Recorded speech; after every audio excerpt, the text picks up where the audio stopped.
Baik, Bapak Ibu semua, Assalamualaikum warahmatullahi wabarakatuh. Selamat siang, salam sejahtera untuk kita semua. Jadi kita mempersingkat waktu saja, kami dari Pengadilan Negeri Surabaya ini yang mengucapkan terima kasih juga atas kesediaan perwakilan-perwakilan dari komponen atau serikat yang mau beraudiens. Di sini di sebelah saya adalah Bapak Ketua Pengadilan Negeri Surabaya. Ya, silakan Bapak sampaikan apa yang menjadi agenda hari ini sehingga dari pertemuan ini kita bisa mencari solusi dan bisa menciptakan suasana yang lebih kondusif. Silakan. Ya, terima kasih. Assalamualaikum warahmatullahi wabarakatuh. Mungkin kita langsung ke poin aja tanpa basa-basi. Kembali lagi, ini terjadi pada hakim yang sama, sekalipun beda kasus tapi hakim yang sama dan menuntut dengan mungkin menurut saya tidak rasional. Karena apa? Karena sudah beredar di publik hari ini bukan saya pribadi bukan mau menggurui tapi bentuk kekecewaan, di mana saya dari awal memang mengikuti mulai dari terbunuhnya sampai putusan ini, Pak. Saya ada di tempat mulai dari rekonstruksi sampai persidangan. Kuasa hukum ya? Kuasa hukum. Jadi kembali lagi, putusan hakim itu menyatakan bahwa terbunuhnya Dini Sera Afrianti ini perlu diketahui akibat alkohol. Pertimbangan hakim itu tidak dibunuh katanya, tapi alkohol yang menyebabkan kematiannya. Kedua, tidak ada saksi yang melihat. Dan yang ketiga, Ronald ini dianggap membantu katanya. Padahal realitanya di lapangan waktu rekonstruksi, perlu diketahui ini, di rekonstruksi itu si Ronald ini menyatakan memang sadar bahwa Dini itu ada di samping sisi mobilnya. Diajak, memang ada cekcok hari itu. Ditabrak, dilindas, lalu Dini ini dimasukkan di dalam bagasi. Apakah itu logis kalau dibilang membantu? Orang yang sedang sekarat dimasukkan dalam bagasi. Itu pertanyaan saya, Pak. Kok jadi pertimbangan oleh hakim? Terus visum itu di sini disebutkan, bacakan Pak hasil visumnya itu, Pak. Sebab kematian karena luka robek majemuk pada organ hati akibat kekerasan tubuh sehingga terjadi pendarahan yang tinggi. Itu visum yang menyatakan, dokter. Akan tetapi ini tidak ada dalam pertimbangan putusan. Terus hakim itu memutus sesuai apa? Berdasarkan apa? Makanya saya rasa untuk Bapak Ketua diketahui, kembali lagi yang memutus perkara ini adalah hakim yang sama oleh teman-teman yang alami di sini. Saya rasa seperti itu. Jadi waktu dimasukkan ke bagasi, kembali lagi ke rekonstruksi perkara. Waktu dimasukkan ke bagasi itu diantarkan ke basement, Pak. Di basement itu diletakkan di kursi roda, diterlantarkan di kursi roda. Akan tetapi setelah dia mau kabur, oleh security stop. Ini siapa? Tidak tahu, saya tidak kenal. Katanya, kalau kayak ini bawa ke rumah sakit, Pak, baru dibawa ke rumah sakit. Memang dibawa ke rumah sakit, tapi diterlantarkan dulu. Coba tidak ada yang menemui. Terus gimana nasibnya? Terus yang ketiga tadi itu tidak ada saksi yang melihat. Maka saya, Pak, ya Allah, nuraninya nggak diambil. Mana ada orang mau membunuh? Ini loh, saya mau membunuh. Nggak ada, Pak. Saya rasa nggak ada. Dalam kasus perbunuhan manapun tidak ada membunuh itu mengundang orang mau dibunuh. Tidak ada, Pak. Dan itu dijadikan pertimbangan oleh hakim. Tidak ada saksi yang melihat katanya. Maka dari itu, Pak, kami singkat kata, Pak, saya mohon kebijakan dan tanggung jawab dari Ketua Pengadilan untuk menunjukkan terhadap hakim yang memutus perkara ini. Kalau bisa pecat, Pak, secara tidak hormat, Pak. Belum ada pemeriksaan dari tadi atau apa, nunjukkan dulu, Pak, karena bahaya ini, Pak. Gejolak, publik sudah terluka, Pak, masyarakat sudah terluka. Ini semuanya sudah viral di mana-mana, Pak. Semua muncul.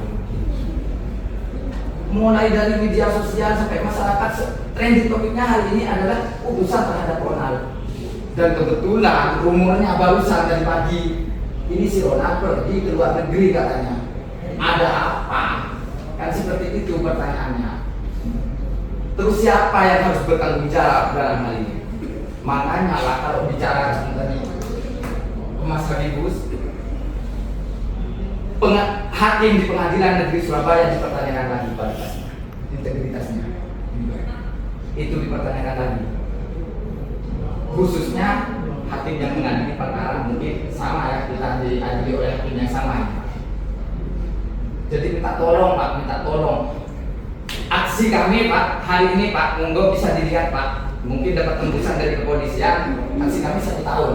Sekalipun saya sendirian, saya katakan hari ini, saya akan tetap mendatangi pengadilan negeri ini. Sekalipun sendirian, membawa mobil komando untuk menyuarakan keadilan ini sampai benar-benar mendapatkan suatu keadilan.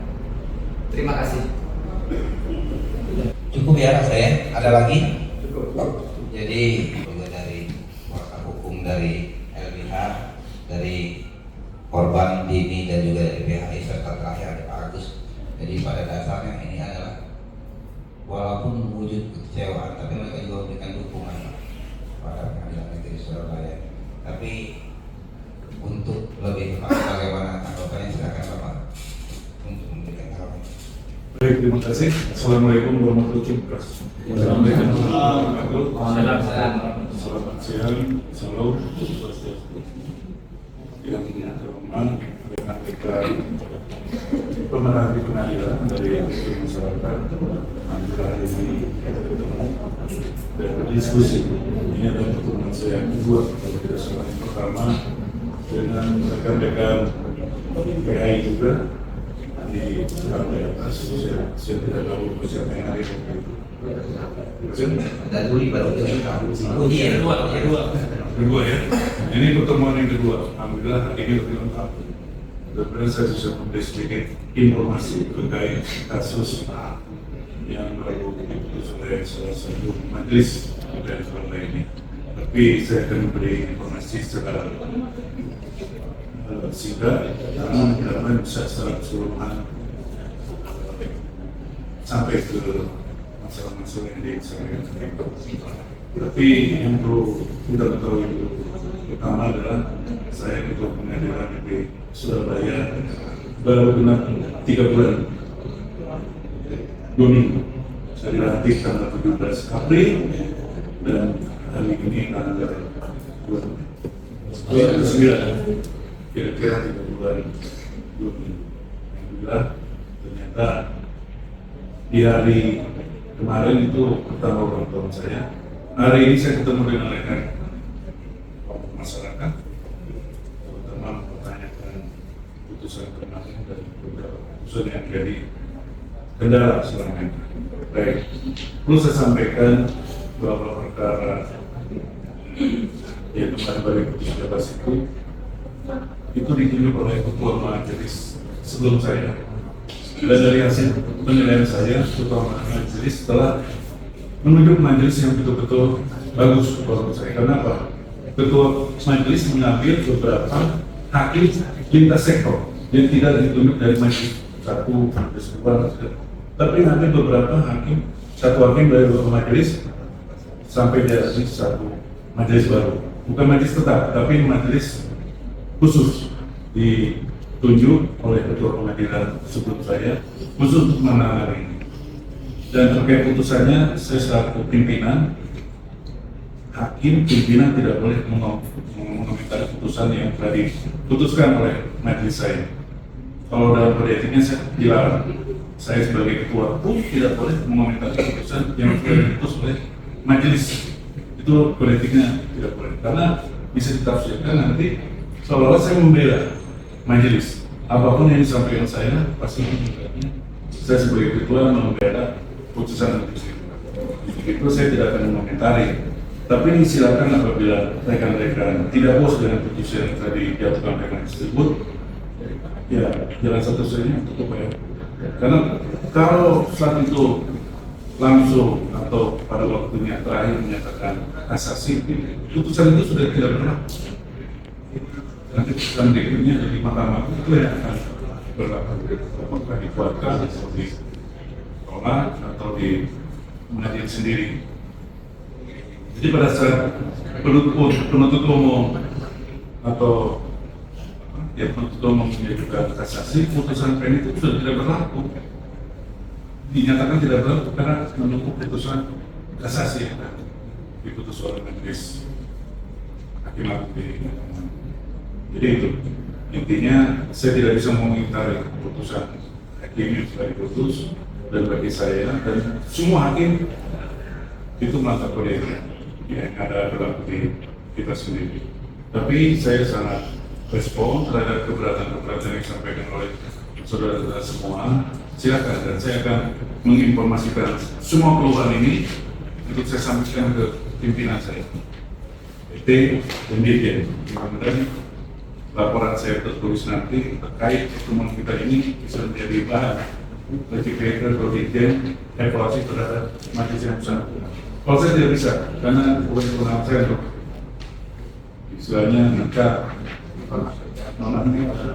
nanti saya malah diserang oleh nanti yang bersangkutan. Saya tidak punya kewenangan untuk memutuskan, tapi tidak menunjuk yang bersangkutan terkait kewenangan saya. Karena yang menunjuk majelis dan menunjuk perkara untuk dikidang oleh majelis ketua. Tapi non aktif atau mencari sesuatu, itu Dirjen dan nah, itu bisa terjadi seandainya prosedurnya dilakukan. Apa yang sudah sampaikan hari ini, insya Allah saya akan sampaikan ke pimpinan, karena saya disini bukan ketua yang bisa memutus terkait bicara atau menang, tapi untuk tidak menunjuk sementara saya bisa, karena saya membacakan perkara ke seluruh hakim di PN Surabaya ini. Dan saya bisa berterima kasih setidaknya dengan masyarakat mendoakan PN Surabaya ini menjadi lebih baik. Dan itu merupakan tugas saya sebagai pimpinan atau ketua di sini untuk berusaha meningkatkan kinerja dan kapasitas dari para hakim, integritas dari para hakim, sehingga benar-benar hakim itu bisa tidak bisa disentuh oleh siapa, dan nanti tidak ada yang bisa ngimi hakim dalam perkara. Memang berusaha supaya itu selalu mudah integritas. Dan perlu saya sampaikan terkait perkara pidana bebas tersebut, hari ini akan diupload di SPP, dan silakan baca putusan itu pertimbangan seperti apa. Sampai saat ini memang masyarakat belum tahu pertimbangan ini seperti apa, kecuali yang hadir langsung bisa mendengar. Tapi lebih jelasnya nanti di putusan, silakan dibaca pertimbangan hakim itu seperti apa. Karena siapa tahu masyarakat yang tidak hadir di persidangan, khususnya pada saat pembacaan putusan, tidak paham atau tidak mengerti. Nah, sekarang bisa dilihat di SPP dan bisa di print out oleh masyarakat, sehingga bisa persis mengetahui pertimbangan ini seperti apa. Hakim itu bertanggung jawab ke atas, bukan ke masyarakat saja. Yang lebih utama ke Tuhan yang Maha Esa yang menciptakan mereka. Tidak akan selamat hakim itu apabila menyalahkan kepercayaan yang diberikan oleh Allah. Amin. Mengadili masyarakat di dunia. Jadi saya masih tetap berkeyakinan bahwa hakim di PN Surabaya ini masih bekerja sesuai. Putusan itu nanti akan sampai ke ketua mahkamah dan dia akan membaca sendiri putusan tersebut salah atau tidak. Tidak usah khawatir dari Dirjen, Sekma, ketua kamar, wakil ketua mahkamah akan baca itu, apalagi sangat menarik perhatian. Pasti akan dibaca dan dia akan menilai putusannya itu menyimpang atau lurus. Saya pun tidak bisa berkomentar terkait putusan itu, karena saya tidak boleh menurut kode etik mengomentari putusan hakim. Apalagi saya selaku pimpinan tidak boleh. Silakan saja masyarakat menilai tersebut. Jadi yang nomor 3 tadi, karena masyarakat umum termasuk antara media ini menantikan bagaimana tanggapan dari pengadilan negeri Surabaya. mohon izin Pak Ketua bisa memberi tanggapan Terkait apa? terkait perkara ini ini bebasnya putusan. Saya tidak bisa mengapresiasi karena dilarang oleh PDIP. Ini terlebih ketua mengumumkan putusan majelis. Tidak boleh. Mohon maaf, kode etiknya sudah melarang seperti itu. Silakan baca, nilai sendiri. Kami ada ini perbaikan yang nyata. Kami punya catatan-catatan kami terkait dengan siapa ketua PN dan siapa pejabat apa lain, macam hiburan semuanya kami tahu catatan. Yang mudah-mudahan dengan Pak Ketua sudah cukuplah 3 bulan untuk beradaptasi, menilai apa yang kami sampaikan ini menjadi evaluasi perbaikan ini. Jadi Baik, terima kasih untuk ini merupakan evaluasi saya ke depan supaya bisa pengadilan negeri Surabaya itu lebih baik dari sebelumnya. Tapi memang tidak dalam waktu sekejap seperti itu. Balik tangan itu ada prosesnya. Dan percayalah, saya dituju sebagai ketua pengadilan negeri Surabaya ini melalui proses panjang dan susah. Tapi alhamdulillah saya pimpin menjadi ketua di sini. Surabaya itu pengadilan terbesar di Indonesia. Bahkan Jakarta pun kalah Surabaya. Untuk jadi ketua di sini itu bukan berat. Dan saya di usia yang sudah 60 tahun masih dipercaya untuk jadi ketua PN Surabaya. Ya, kita lihat pasti misi saya di sini untuk memperbaiki keadaan sebelumnya kurang, jadi lebih sebelumnya kurang baik, dibuat lebih baik. Tapi itu saya mohon dukungan dari elemen masyarakat dan memasukkan koreksi-koreksi supaya saya lebih matanya lebih terbuka, kupingnya lebih terbuka. Karena kalau tidak ada koreksi mungkin saya pun tidak paham. Dan ini kesempatan ini saya untuk dijadikan evaluasi utama. Percayalah, saya tidak akan membicarakan orang, tapi saya ingin membahagiakan orang, ingin mensejahterakan orang. Jadi itu saja yang bisa saya sampaikan. Baik, mungkin cukup Bapak Ibu semua ya. Terima kasih atas kerjasamanya, atas kesempatan kita bisa berdiskusi beraudien ini. Harapan kita, apa yang kita bicarakan ini menjadi pemicu kami untuk menjadi lebih baik. Dan apa yang menjadi keluhan itu mudah-mudahan Pak Ketua beserta jajarannya akan memperbaikinya. Baik, terima kasih. Assalamualaikum warahmatullahi wabarakatuh. Selamat siang dan salam sejahtera untuk kita semua.